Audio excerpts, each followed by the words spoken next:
Real horror Tamil சேனலின் வணக்கங்கள்.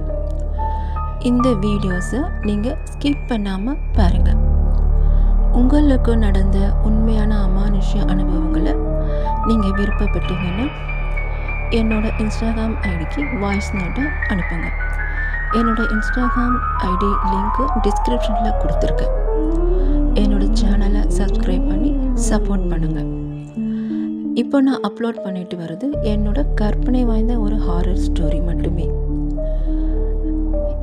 இப்போ நான் அப்லோட் பண்ணுற ஸ்டோரியோட ஃபஸ்ட்டு பார்ட் லிங்க் டிஸ்கிரிப்ஷனில் கொடுக்குறேன். நீங்கள் அதை பார்த்துட்டு இந்த வீடியோவை பார்த்தா தான் இது என்ன ஸ்டோரின்னு உங்களுக்கு புரியும். மறக்காமல் என்னோடய சேனலை சப்ஸ்கிரைப் பண்ணுங்கள், சப்போர்ட் பண்ணுங்கள். நைட் டைமில் ஹெட்ஃபோன் போட்டுட்டு கேட்டிங்கன்னா மிகவும் ரொம்ப சுவாரஸ்யமாக இருக்கும். இப்போது வீடியோஸ்குள்ளே போகலாமா? அன்று நள்ளிரவு 2:13 வந்த ஃபோன் கால். 3 தடவையும் ராகுல் ஃபோன் எடுக்கவே இல்லை. இக்னோர் பண்ணிகிட்டே வந்தான். அதுக்கப்புறம் ஃபோனை அட்டன் பண்ணான்.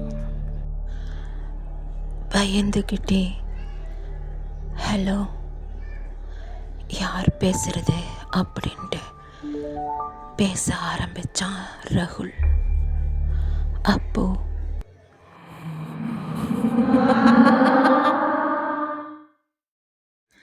அந்த குரல் சிரிச்சுக்கிட்டே நீ இந்த வீட்டில் தான் இருக்கியா அப்படின்னு ஆக்ரோஷமாக கேட்டுச்சு. ராகுல் பயத்தோட உச்ச கட்டத்துக்கே போயிட்டான். பதறி போயிட்டான். பயந்துக்கிட்டே நீ யாரு, ஏன் இப்படி சிரிக்கிற அப்படின்னு அவன் கேட்டான். அதுக்கு அந்த குரல், நான் உனக்கு முன்னாடியிலிருந்தே இந்த வீட்டில் தான் இருக்கேன் அப்படின்னு சொல்லி ஆக்ரோஷமாக சிரிச்சது. ராகுல் ரொம்ப மைண்ட் டிஸ்டர்ப் ஆயிட்டான்.